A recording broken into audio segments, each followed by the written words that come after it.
출애굽기 5장 22절부터 6장 1절 구약 89쪽 같이 읽겠습니다. 모세가 여호와께 돌아와서 아뢰되 주여 어찌하여 이 백성이 학대를 당하게 하셨나이까? 어찌하여 나를 보내셨나이까? 내가 바로에게 들어가서 주의 이름으로 말한 후로부터 그가 이 백성을 더 학대하며 주께서도 주의 백성을 구원하지 아니하시나이다.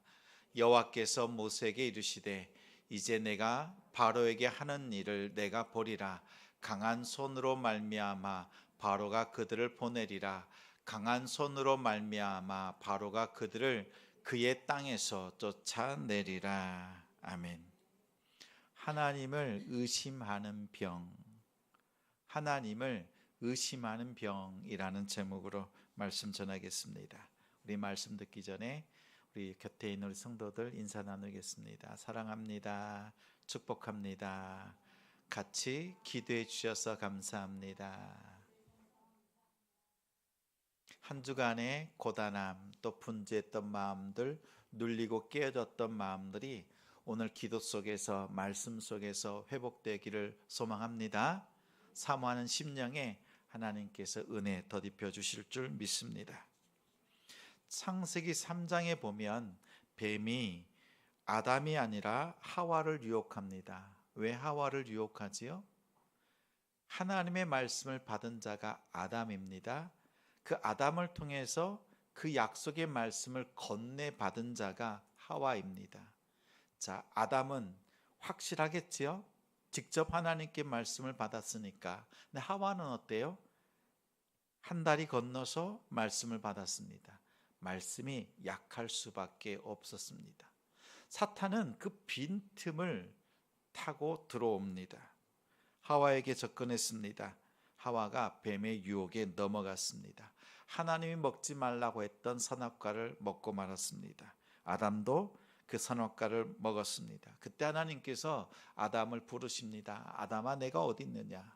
왜 선악과를 먹었느냐라고 묻습니다. 그러자 아담의 대답이 걸작입니다. 창세기 3장 12절에 보면 하나님이 주셔서 나와 함께 하신 여자, 그가 그 나무 열매를 내게 주므로 내가 먹었나이다. 이렇게 대답을 했습니다. 아담은 누구 탓을 해요? 하와 탓을 합니다. 더 나아가서 하나님까지 탓합니다. 하나님이 내게 주신 그 여자, 그 여자로 인해서 내가 죄를 짓게 되었습니다 라는 거지요. 다시 말하면 하나님이 그 여자를 내게 주지 않으셨다면 이런 일도 없었을 것입니다 라는 변명이지요. 또 남을 탓하는 겁니다. 자, 보십시오. 스스로 죄를 짓고도 남을 탓하는 것이 우리 사람입니다. 우리 사람은 남을 탓하기를 너무 좋아합니다. 그런데 하나님께서 하라고 한 대로 순종했는데 그 일이 은혜롭게 진행되지 않고 믿음대로 진척되지 않을 때는 어떨 것 같으세요? 내가 스스로 죄를 지어서 잘못된 것도 사람 탓하고 하나님 탓하는데 하나님께서 하라고 하신 대로 했는데 그 일이 잘 안 돼요. 응답을 받은 대로 순종하는데 그것이 믿음대로 잘 진척이 되지 않아요. 그러면 어떨 것 같아요? 우리 마음이 하나님을 원망하고 하나님을 탓할 만하죠. 왜 이런 마음이 들까요? 아담의 그 하나님을 탓하는 그 죄가, 그 본성이 우리에게 그대로 유전됩니다. 이 습관은요, 모세에게도 그대로 나타나고 있습니다. 오늘 말씀을 보면 하나님의 일을 하는 사람들, 모세는 하나님의 일을 하는 사람이잖아요. 기도하는 사람이었습니다. 앞서서 수고하고 헌신하고 기도하는 그러한 모세였습니다. 그러한 모세에게도 사람을 탓하고 그리고 하나님을 탓하는 모습이 있습니다. 다시 말하면 오늘 이 말씀 속에서 기도하는 우리 성도들, 앞장서서 헌신하고 수고하고 애쓰는 우리 성도들, 우리의 삶 속에서 모세와 같은 사람과 하나님을 탓하는 그러한 우리의 모습은 있지 않은가 말씀 속에서 점검할 수 있는 우리가 되길 소망합니다. 오늘 출애굽기 3장에 보면 하나님이 모세에게 말씀합니다. 3장 10절에 이제 내가 너를 바로에게 보내요. 누구에게 보낸다고요? 바로에게 너를 보낸다라고 합니다. 그리고 너에게 내 백성 이스라엘을 애굽에서 이끌고 나올 수 있도록 하나님께서 하시겠다고 합니다. 하나님이 하시는 일을 모세에게 특별한 사명을 주셨다라고 합니다. 4장에 오니까 모세가 말합니다. 하나님, 저는 못합니다. 제가 누굽니까? 살인자입니다. 실패자요 도망자입니다. 이러한 내가 다시 바로왕 앞에 갈 수는 없습니다. 그리고 입이 뻣뻣합니다. 극구 사양했습니다. 거절했습니다. 그러자 하나님이 분노하시는 거지요. 내가 너를 쓰겠다고 하는데 뭐 그리 말이 많냐. 모세는 억지로 어찌할 수 없어서 애굽으로 갑니다. 하나님께 설득당하고 그 강복하시는 그 하나님의 손길 속에서 복종합니다. 모세가 애굽으로 가서 이스라엘 백성들을 만나지요. 하나님께서 우리를 구원하시기를 작정하셨다. 그래서 나를 보내셨다라고 하는 거예요. 이스라엘 백성들이 생각하지요. 하나님께서 아브라함에게 언약하신 그 언약을 기억하사 드디어 우리를 구원해 내시는구나. 이 감격합니다. 하나님께서 이스라엘을 돌아보셨다는 것에 대해서 얼마나 감동했는지 모릅니다. 근데 5장에 모세가 이제는 이스라엘 백성들뿐만 아니라 바로왕 앞에 가서 이렇게 말합니다. 5장 1절에 보니까 우리가 섬기는 여호와 하나님께서 말씀하시기를 내 백성을 보내라. 그러면 내 백성이 광야에서 내 앞에 절기를 지킬 것이니라. 내 백성을 보내면 광야에서 하나님께 예배하겠다라고 합니다. 근데 2절에 보니까 어떻게 해요? 바로가 모세의 말을 들으니까 기가 찹니다. 만약 히브리인들이 섬기는 하나님이, 히브리인들이 섬기는 그 신 여호와 하나님이 정말 강력한 하나님이라면, 그런 힘을 가지신 하나님이라면 430년 동안 애굽의 종살이로 두셨겠느냐, 이런 마음이 있겠지요. 그렇게 능력 있는 신이었다면 우리 손에서 이 애굽에서 탈출하고 구원해 내셨겠지. 그런데 430년 동안 우리의 종살이하는 너희, 그리고 너희의 신 너무나 나약하고 힘이 없는 신이라고 생각합니다. 바로는 그래서 너희가 섬기는 여호와를 나는 알지 못한다라고 부인했습니다. 모세의 말을 헛소리라고 치부했습니다. 또한 이스라엘 백성들의 노동을 이제는 더 무겁게 했습니다. 지푸라기 같은 재료도 주지 않았고 전과 똑같이, 그런 재료도 주지 않으면서도 전과 같이 더 많이 일을 하라고 합니다. 더 수고하게 했고 더 괴롭혔습니다. 근데 이 바로가 하는 말이요, 9절 말미에 이런 말을 합니다. 이스라엘 백성들로 하여금 거짓말을 듣지 않게 하라. 지금 모세가 이스라엘 백성들에게 바로에게 선포한 그 말을, 누구의 말이에요? 하나님의 말씀이잖아요. 그런데 바로는 어떻게 말해요? 그 말을, 그 거짓말을 듣지 않게 하라라고 합니다. 다시 말하면 하나님의 말씀을 왜곡합니다. 거짓말로 변질시켜 버렸습니다. 이 말을 들은 이스라엘 백성들은 어떻게 했어야 합니까? 하나님의 말씀을 거짓말이라고 바로 왕이 얘기할 때 백성들은 어떻게 했어야 되지요? 바로 왕을 향해서 격분하고 들고 일어났어야 합니다. 하나님의 말씀을 거짓말이라고 하다니 바로가 선을 넘었다. 그리고 적극적으로 항변했어야 합니다. 또 신성모독이다 이렇게 선포하면서 우리가 가만히 있을 수 없다 이렇게 했어야 되지 않겠습니까? 그런데 실제로는 21절에 보니까 모세 때문에, 바로가 그렇게 억압하고 학대를 하자 이제는 모세 때문에 애꿎은 우리만 더 수고하게 되었다라고 모세를 원망했습니다. 또 이 말을 들은 모세는 어떻게 해요? 하나님께 항변합니다. 항변하는 말씀이 그 구절이 22절, 23절 말씀입니다. 같이 읽겠습니다. 모세가 여호와께 돌아와서 아뢰되 주여 어찌하여 이 백성이 학대를 당하게 하셨나이까? 어찌하여 나를 보내셨나이까? 내가 바로에게 들어가서 주의 이름으로 말한 후로부터 그가 이 백성을 더 학대하며 주께서도 주의 백성을 구원하지 아니하신나이다. 백성들은 모세를 탓하고 모세는 누구를 탓해요? 하나님을 탓합니다. 하나님 나에게 약속하셨잖아요. 구원해 주신다고 약속하셨는데 정작 바로 앞에서 하나님은 침묵하셨습니다. 하나님은 아무것도 하지 않으셨습니다. 바로가 하나님의 말씀이 거짓말이라고 했는데 정말 바로의 말처럼 하나님은 거짓말쟁이입니다. 자 보십시오. 이 상황을 누가 가장 좋아할까요? 누가 제일 좋아해요? 바로겠지요.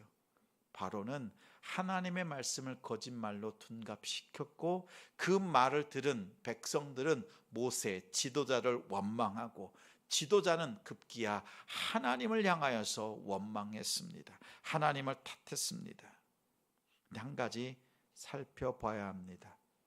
여기서 우리가 분별해야 합니다.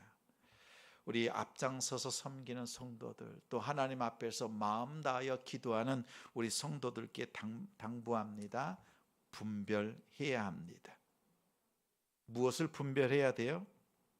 모세가 전한 하나님의 말씀, 그 하나님의 말씀이 문제인가요? 어떠세요? 모세가 전한 하나님의 말씀이 문제예요? 아니면 그 하나님의 말씀을 들은 바로가 문제입니까? 뭐가 문제예요? 하나님의 말씀에 그 능력이 없는 건가요? 아니면 그 능력의 말씀을 듣고 그 마음을 완악하게 강팍하게 갖고 그 말씀에 순종하지 않는 바로 왕이 문제입니까? 여기에서 우리가 바라봐야 될 방향을 설정해야 합니다. 이스라엘 백성들은요, 지도자를 원망했습니다. 또한 하나님을 원망했습니다. 오히려 이 순간에 하나님의 약속의 말씀, 구원의 그 말씀, 아브라함에게 언약하셨던 그 말씀을 이루기 위해서 모세를 보내셨고 그 말씀이 성취되고 있다는 것을 확신한다면 어떻게 해야 돼요? 바로를 향하여서 하나님의 말씀으로 담대히 선포하며 나아갔어야 합니다. 하나님이 말씀하신 대로, 응답해 주신 대로, 감동해 주신 대로 그 일이 안 된다면 하나님을 원망하고 하나님의 그 약속의 말씀을 의심하는 것이 아니라 오히려 그 약속의 말씀을 가지고 변화되지 않는 바로를 향하여서, 그리고 우리의 현실을 향하여서 그 약속의 말씀을 가지고 힘있게 선포할 수 있는 우리 성도들 되시기 바랍니다. 우리의 분별은 여기에 있어요. 하나님의 약속의 말씀을 가지고 선포하고 기도하고 애쓰고 수고했는데 아무것도 변화된 것이 없어. 그러니까 누구를 의심해요? 하나님을 의심하고 있는 어리석은 백성들인 거예요. 하나님의 약속의 말씀은 유효 기간이 없습니다. 하나님의 약속의 말씀은 부패하지 않습니다. 그 말씀은 1.1획도 떨어지지 않고 그 말씀은 성취된다고 우리는 고백하잖아요. 맞아요? 그 믿음이 있어요? 그렇다면 지금 변화되지 않는 그 현실 속에서요, 그 약속의 말씀을 주신 하나님을 향하여서 신실한 믿음으로 서서 우리의 기도의 방향은요, 변화되지 않는 상황, 변화되지 않는 그 사람, 변화되지 않는 그 사건 속에서 하나님이 어떻게 일하시는가, 신실하신 하나님께서 어떻게 이 상황들을 나를 통해서 바꿔가시는가, 그 기도로 나아가야 되지 않겠습니까? 이루어지지 않고 변화되지 않는 그 상황 속에서 하나님 어떻게 된 것입니까? 라고 하나님을 향하여서 하나님 탓하거나 하나님의 약속의 말씀을 의심하는 그 병이 도지지 않도록 하나님을 신뢰할 수 있는 우리 성도들 되시기 바랍니다. 그 상황과 그 사람과 그 사건 그 이면에 있는 어둠의 세력들을 바라볼 수 있는 분별하는 우리 성도들 되시기 바랍니다. 하나님이 감동 주시고 은혜 주셔서 하나님께 응답받고 시작한 일이 잘 안 될 때 기억하십시오. 나의 기도가 하나님을 향하여서 하나님 탓하며 원망하고 있는가?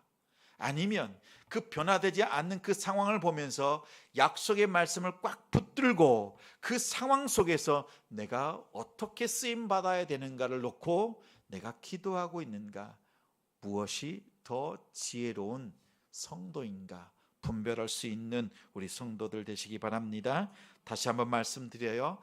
하나님의 약속의 말씀은 반드시 성취됩니다. 여러분의 마음속에 하나님께서 오래전에 감동 주셔서 기도케 하셨던 그 기도의 제목 지금까지 변화되지 않았어요. 응답되지 않았어요. 실현되지 않았다 할지라도요. 기억하십시오. 하나님께서 여러분의 오래전에 감동 주셨던 그 기도의 제목 하나님은 분명히 이뤄가십니다. 여러분 마음속에 묻어두었던 내 마음속에 실패했다, 하나님 앞에 그토록 기도했지만 내 삶 속에 변화되지 않아서 실패했다라고 접어두었던 그 기도 제목이 있다면 오늘 꺼내십시오. 하나님 앞에 간절히 기도하십시오. 하나님이 일하심을 끝까지 바라보면서 기도할 수 있는 우리 성도들 되시기 바랍니다. 넘어져도 깨어져도 하나님 앞에서 넘어지고 깨어지십시오. 늘 말씀드리지요. 원망해도 누구한테 원망하라고요? 사람에게 원망하지 말고 하나님 앞에서 원망하십시오. 그 원망은 기도가 돼요. 하나님 앞에서의 원망은 기도입니다. 오늘 말씀 이렇게 하나님 앞에서 항변하고 하나님 어떻게 합니까? 내 힘으로는 도무지 되지 않습니다 라고 하니까 하나님께서 하시는 일이 있어요. 6장 1절 말씀 같이 읽겠습니다. 여호와께서 모세에게 이르시되 이제 내가 바로에게 하는 일을 내가 보리라. 강한 손으로 말미암아 바로가 그들을 보내리라. 강한 손으로 말미암아 바로가 그들을 그의 땅에서 쫓아내리라. 모세는 연약해요. 우리도 연약합니다. 그래서 유전된 하나님 탓하고 사람들 탓하는 그 죄 속에서 원망하고 불평하고 있습니다. 하나님 탓할 때 하나님 어떻게 하세요? 다시 약속의 말씀으로 옷 입히십니다. 우리의 원망 위에 약속의 말씀을 다시 옷 입히시는 거예요. 나의 강한 손으로 내가 이끌어내리라. 그 땅에서 하나님께서 건져내시리라, 구원해내시리라, 이 약속의 말씀을 주십니다. 우리가 하나님 앞에 엎드릴 때요, 그것이 원망일지라도 하나님께서는요 다시 말씀으로 덧입혀 주십니다. 하와가 말씀이 연약했을 때, 확신이 없을 때 죄에 틈탔지만 하나님께서 다시 하와와 그리고 아담에게 언약으로 하나님께서 약속해 주시고 그들에게 하나님의 놀라운 구원의 계획을 선포하셨잖아요. 마찬가지로 이 모세에게 말씀하십니다. 오늘 우리에게도 마찬가지로 하나님께서는 말씀으로 덧입혀 주십니다. 우리의 연약함 속에서 하나님이 주시는 약속의 말씀 속에서 힘을 얻는 우리 성도들 되시기 바랍니다. 하나님께 또한 말씀의 그 능력에 온전히 신뢰하시는 우리 성도들 되시기 바랍니다. 우리가 약속의 말씀을 가지고 있잖아요. 여러분, 복음 자체의 능력을 믿습니까? 우린 이렇게 생각해요.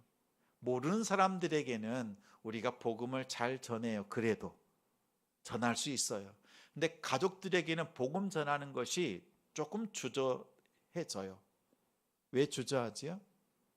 내가 이 전하는 이 복음대로 내가 살지 못하고 이렇게 내가 연약한데 남편이, 아내가, 가족이, 아들이, 딸이, 부모님이 이러한 내가 전하는 이 복음을 가지고 과연 믿을 수 있을까? 나의 연약함을 자꾸 돌아보는 거예요. 이것은 복음 자체의 능력을 믿지 않는 거예요. 오늘 우리는요, 복음을 증거하셔야 돼요. 그 증거는요, 복음 자체가 능력이에요. 여러분, 이것을 믿으시는 거예요. 복음 자체가 능력이에요. 내가 어떻게 잘 살아서, 거룩하게 살아서 상대방에게 조금 더 효과적으로 전할 수 있겠지요. 그런데 복음은 그렇게 역사하지 않아요. 복음을 전하면 복음 자체가 능력으로 나타나고 역사합니다.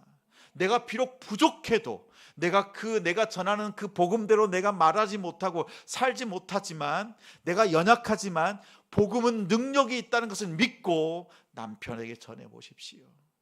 하나님은 당신을 사랑해. 우리의 모든 죄를 다 사하셨고 모든 것을 용서하셨고 우리의 그 죄사함의 기쁨과 그 은혜 속에 살게 하신다라는 그 복음을 선포해 보십시오. 그러면 사마리아, 요한복음 4장에 있었던 사마리아 여인처럼 그 복음을 들었던 사람들이 이렇게 고백합니다. 사마리아 여인이 물동이를 버려두고요, 동네에 들어가서 내가 예수 만났다라는 것을 전했잖아요. 근데 그 복음을 들었던 사람들이 예수님께 나왔어요. 여인을 통해서 나왔어요. 근데 이렇게 말하는 거예요. 자, 비록 우리가 너의 전도를 통해서 나왔지만 이제 우리가 예수님을 만나고 나니까 그 예수님이 진짜인 것을 우리가 경험하고 그리스도를 본다, 이렇게 얘기를 합니다. 사마리아 여인은 연약하잖아요. 남편이 5이나 되었습니다. 근데 그 연약함 속에서요, 예수 그리스도 만났고 만난 예수 그리스도를 전했어요. 다시 말하면 복음이신 예수 그리스도를 힘있게 증거했을 때 자신의 삶으로 그들을 감동시킨 게 아니라 복음 자체의 능력을 믿고 선포했을 때 복음이 열매 맺습니다. 오랫동안 신앙생활한 우리 성도들, 또 앞장서서 수고하고 애쓰는 우리 성도들, 복음의 그 자체의 능력을 믿는 우리 성도들 되시기 바랍니다. 이제 우리가 더 이상 뒤로 물러서지 않고 또 사람을 탓하거나 하나님을 탓하는 그 어리석음에 빠지지 않고 하나님의 능력의 말씀을 믿고 변화되지 않는 그 현실 속에서 그 능력이 어떻게 나타나는지, 어떻게 역사되어지는지 우리의 삶 속에서 믿음으로 승리하시는 우리 성도들 되시기를 주님의 이름으로 축원합니다.